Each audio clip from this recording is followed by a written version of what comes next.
Bonjour Achille Alati, je suis ravi de vous recevoir évidemment et bonjour à vous qui nous retrouvez tous les matins sur l'antenne de LCI. On va parler un peu de la conférence sociale parce que c'est l'actualité, de la situation politique de la gauche et évidemment des finances de l'UMP et de cette amende nouvelle et de cette enquête nouvelle concernant Nicolas Sarkozy. Est-ce que vous considérez que le fait que la CGT, Force ouvrière, ne soit pas venue, c'est une baffe pour François Hollande ?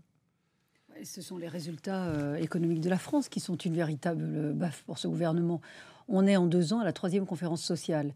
On passe de discours en principe, en incantation, en pacte, en veux-tu, en voilà. Pour quel résultat ?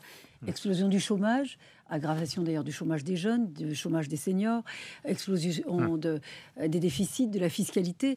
Donc ces conférences sociales n'aboutissent sur rien. Ce ne sont que des déclarations. En plus, Manuel Valls a inventé une nouvelle méthode, puisque lui, il recule sur des dispositions qui ont été votées, mais jamais appliquées, reconnaissant lui-même d'ailleurs que les dispositifs votés Donc c'est lui le responsable, sont inopérants et inapplicables. Vous considérez que c'est lui le responsable dans l'entretien des Échos de la semaine dernière, où au fond il a annoncé aux syndicats, sans les prévenir vraiment, que la pénibilité serait décalée, ce qui est peut-être une bonne chose, de votre point de vue. D'accord, donc ça veut dire que c'est bien un gouvernement d'amateurs. Ils votent des choses et en disant finalement ça marche pas, techniquement non, ils proposent des choses et ils reviennent. Non, sur le compte pénibilité ou sur la loi du flot, ça a été voté. Et on se rend compte que la loi du flot sur le logement aggrave les problèmes de logement. Et sur le compte pénibilité, c'est pas opérationnel, ni opérant, ni applicable. Donc c'est bien un gouvernement d'amateurs. Donc Manuel Valls fait de la com tout le temps. Donc il est dans l'incantation. Il rappelle des principes. Voilà, depuis 100 jours, son bilan est explosion du chômage, explosion des impôts, explosion des déficits, sans parler de la délinquance et les valeurs de notre société. Comment se fait-il que ce soit le Front National qui, dans les dernières élections, profite de tout ça et pas vous ? Parce que... Je parle de vous, l'UMP. Oui, merci. Vous avez remarqué, là, la conférence sociale est un échec. L'état de la France on est en état d'urgence et nous n'avons pas une réaction de notre fameux triumvirat, qui était censé représenter, rassembler, faire de l'opposition par rapport à cette gauche qui met la France à genoux. Je n'ai pas vu ni un communiqué, ni une déclaration suite à l'état de la France, qui est vraiment en déclin, il faut quand même le dire, et suite à cet échec. Donc il n'y a pas d'opposition politique, au fait. Ah bah écoutez, on a du mal, là. Mais pourquoi ? L'opposition politique, pour l'instant, elle est bien incarnée par Marine Le Pen, il faut quand même le reconnaître. Donc c'était la question. Je le reconnais. Et donc le triumvirat, il sert à quoi ? Il était censé apaiser, rassembler, débattre, organiser, soi-disant réorganiser l'UMP. Aujourd'hui, on se rend compte qu'il n'y a jamais eu autant de divisions, autant de fractures. Et on voit tout ce qui sort, là, tout ce qui est distillé minutieusement dans la presse. Ça vient pas. Mais là, on va y revenir. Ce sont les dossiers, oui. Ce que je veux dire, c'est qu'aujourd'hui, on est plutôt dans la fracturation de ce parti, plutôt que dans le rassemblement et l'apaisement. Moi, j'ai entendu certains, il n'y a pas si longtemps que ça, qui disaient qu'à l'UMP, on utilisait des méthodes de mafia. Aujourd'hui, j'ai l'impression qu'il faut faire attention de ne pas les utiliser quand on voit ce qui sort dans la presse. Enfin, ce qui sort dans la presse, ça ne vient pas de la gauche. Ce qui sort dans la presse contre Nicolas Sarkozy. Contre Nicolas Sarkozy, mais moi, j'ai été choquée par les attaques contre Xavier Bertrand, par exemple. Donc, il faut que ça s'arrête. C'est-à-dire que s'ils veulent battre Nicolas Sarkozy, alors qu'ils le battent à la loyale. Mais c'est vrai que c'est certain. Soyons clairs, vous considérez que ce triumvirat... La loyauté, c'est pas dans leur logiciel ni dans leur ADN. Mais ça, on voit que ça s'adresse à François Fillon, on va en parler dans un instant. Non, pas... D'accord, je ne fais pas de fixette sur lui, hein.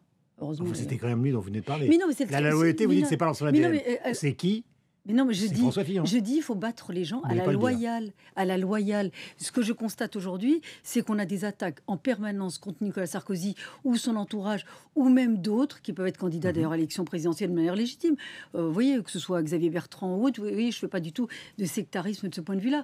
Mais si on veut les attaquer, on ne les attaque pas en faisant de la délation, de la dénonciation, en sortant des choses, en donnant à la presse des choses qui sont fausses, erronées. On y va de manière frontale, de manière précise l'histoire de Xavier Bertrand, c'est qu'on a sorti un soi-disant week-end dans un Center Park. Ils ont eu la peau de Jean-François Copé, maintenant ils s'attaquent à ceux qui veulent être candidats à des primaires ou à l'élection présidentielle, comme dirait l'autre, what else, quoi. Jusqu'où ira-t-on ?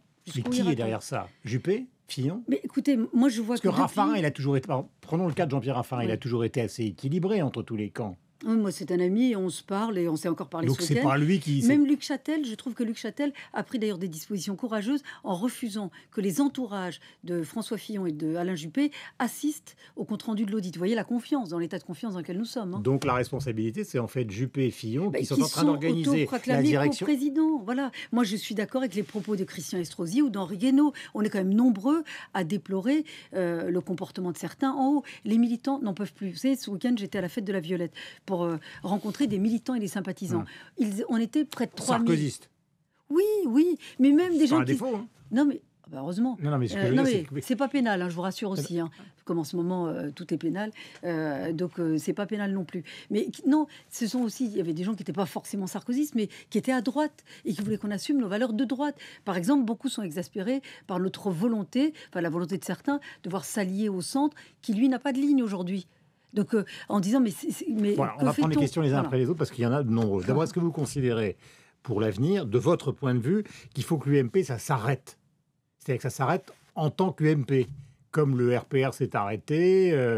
Non, mais attendez, vous savez, les forces vives de l'UMP aujourd'hui... aujourd'hui... je pose la question. Non, mais les forces vives de l'UMP aujourd'hui, le réacteur de l'UMP aujourd'hui et de la droite républicaine en France, vous voyez, c'est pas ces ténors ou les coprésidents autoproclamés. Ce sont les militants, les sympathisants, nos électeurs. C'est eux qui font vivre la droite française aujourd'hui. C'est eux qui s'opposent à la gauche qui met notre pays à genoux. Donc si certains pouvaient lever le nez de leur nombril et s'intéresser un peu aux militants, les écouter, les sympathisants, nos électeurs, qui tous les jours nous disent « Non mais attendez, mettez-vous au boulot, vous avez vu l'état de la France. » Donc nous, on est au boulot. Alors si on pouvait être entendu en haut, au lieu de balancer des choses dans la presse de manière systématique, ça serait pas mal. Reconnaissez que l'examen des finances après l'affaire... Alors, c'est pas très clair l'affaire de la campagne de Nicolas Sarkozy, parce qu'il y a deux thèses en présence, si on essaie de résumer, pour être pédagogique avec les gens. D'ailleurs, il en a parlé l'autre jour sur TF1. Lui, il considère qu'à peu près les comptes étaient normaux et qu'il y a une bizarrerie, en gros. Il accuse les gens de Big Malion d'être des voleurs... J'essaie de résumer. Il dit, au fond, ce sont des voleurs de patates. Ils ont, eux, gonfler les chiffres d'une manière considérable.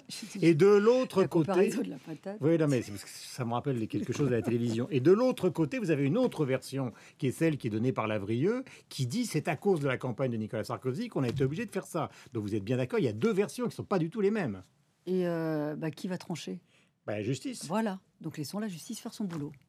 Voilà. Moi, je suis très, très à l'aise par rapport à la justice. Moi, je considère que la justice fait correctement son boulot. Ceux qui l'instrumentalisent, c'est ou ceux qui balancent, qui font la délation tous les jours, ou ceux au niveau politique comme Manuel Valls ou Madame Taubira, qui connaissent parfaitement les affaires dans lesquelles doit être entendu Nicolas Sarkozy. Est-ce que vous considérez qu'il est normal que le parquet de Paris ait ouvert une nouvelle enquête sur cette fameuse amende qui n'est pas une amende, mais qui est une sanction administrative, car là encore, il faut être précis, d'environ 300 000 euros qui vient... D'abord, il y a deux choses. Le parquet, c'est pas autosaisi, ce sont les commissaires aux comptes qui, en voulant certifier l'encontre, ont émis des réserves sur la nature juridique de cette amende. Et ils ont transmis le dossier au parquet. Ce qui m'intrigue, je vais vous dire, pour avoir été dans Donc une section l'UMP a payé... Non, mais vous vouliez tout à l'heure être pédagogique, je veux l'être aussi. Sur cette affaire, vous avez des commissaires aux comptes qui émettent des réserves. Quand vous avez un commissaire aux comptes qui émet des réserves, il demande aux dirigeants de régulariser ou de s'expliquer. Et dans ce cas-là, on régularise et puis ensuite, on peut certifier les comptes. Si effectivement, les commissaires aux comptes ont transmis ces réserves et au parquet de Paris, c'est qu'il y a eu une demande à l'intérieur de l'UMP. Donc, c'est bien, on n'a peut-être pas demandé à Nicolas Sarkozy de vouloir régulariser ou d'en discuter avec lui. Donc, moi, ce qui m'intrigue, c'est que... Et encore, là, vous soupçonnez François Fillon, parce que c'est dans les journaux ce matin. Non, mais c'est pas... Attends, vous avez du mal à prononcer son... Mais non, mais... Tout le monde sait que vous entendez très mal avec lui. Non, alors, je vais vous dire, Monsieur Durand. J'aime bien quand vous m'appelez Monsieur Durand. Monsieur Guillaume. Monsieur Guillaume. Non, mais je n'ai rien contre... Vous savez, je ne vis pas d'obsession dans ma vie politique. Ma vie professionnelle, je n'ai pas d'obsession. Ma vie personnelle, c'est autre chose. Je trouve qu'effectivement, là, c'est important. Moi, je ne suis pas obsédée par François Fillon. Je parle de faits. Quand, effectivement, il y a un signalement au parquet, il est fait forcément par les trois personnes qui sont à la tête de l'UMP. Donc, ils ont voulu mettre Sarkozy dans l'embarras. Donc, je ne sais pas où ils en ont parlé avec lui. J'en sais rien. En tous les cas, généralement, ça peut se régulariser, ça ne passe pas au pénal. Donc vous pensez bien que quand ils ont donné au pénal, c'était avec l'aval et avec l'accord de François Fillon, Alain Juppé ou même Jean-Pierre Raffarin. Alors, dans les journaux ce matin, il y a un article de Ludovic Vigogne dans l'Opinion qui rappelle le précédent Chirac dans l'affaire justement des emplois fictifs, où effectivement Nicolas Sarkozy, à l'époque en charge, avait payé l'essentiel d'une amende du même type. Pas l'UMP avait payé. Oui, l'UMP avait payé, mais enfin, il avait été moteur pour que ce ne soit pas Chirac qui paye l'essentiel. Le parti avait payé, parce que vous voyez, je vais être précis, il avait payé 1,7 million et Jacques Chirac 500 000 euros. Donc il y a un précédent. Oui, il y a un précédent. Et là, j'aurais bien voulu savoir quel était le rapport du commissaire aux comptes suite à ça. Est-ce qu'ils ont émis des réserves à l'époque? Mais est-ce que vous vous rendez compte que ce matin, la grande interrogation pour le parti d'opposition... C'est important ce que je viens de dire. Oui, j'ai pas dit que c'est pas important. Mais les commissaires aux comptes ont-ils fait des réserves à ce moment-là? Je repose la question. Il y a quand même une chose qui est très importante. Vous êtes un parti important en France avec le Parti socialiste. Et ce matin, nous sommes le premier parti de France en nombre de militants. Et tout le monde se demande ce matin si les banques vont suivre. Alors elles vont suivre, évidemment. Mais ça prouve quand même qu'il y a un énorme problème de gestion. Parce que le triumvirat, il vient d'arriver.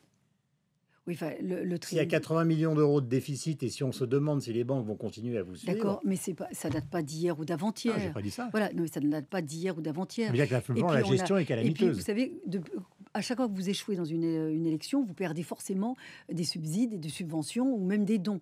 Donc, les échecs n'arrangent pas les finances du parti. Vous savez, le Parti socialiste a connu les mêmes déboires à un moment donné. Donc, c'est la vie politique française et la vie partisane qui est comme celle-là.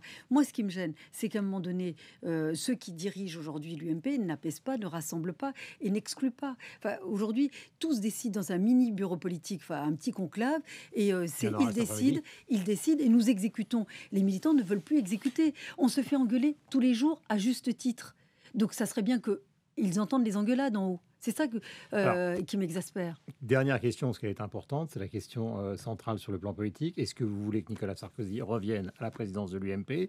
Et deuxièmement, après l'entretien qui a été donné à TF1, qui a été un succès d'audience, mais avec un sondage montrant que les Français à 65% ne veulent plus qu'il revienne en politique. Enfin, je vais vous dire, le sondage, il est encore sympathique avec tout ce qui se prend et tout ce qui sort. Ça pourrait être pire, faut quand même le reconnaître.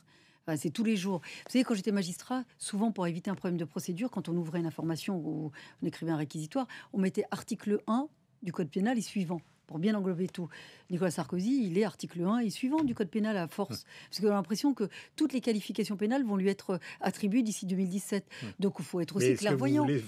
Moi, j'ai demandé, effectivement, et je le lui ai dit, ce sera la dernière question. Que depuis toutes les turpitudes que connaît aujourd'hui l'UMP, vu l'absence totale de leadership et de leader tout court, j'ai demandé effectivement à ce qu'il sorte du bois. Pourquoi? Ou qu'il nous dise qu'il ne reviendra pas pour se présenter en 2017, c'est pas le sujet.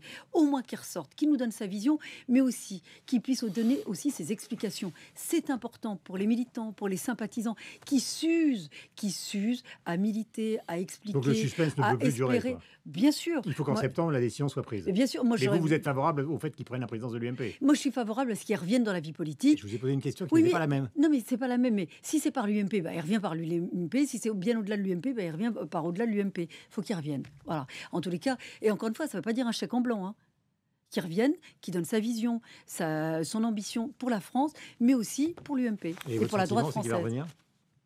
Moi, je le crois. Je mets mes lunettes. Oui, je le crois. Il va revenir?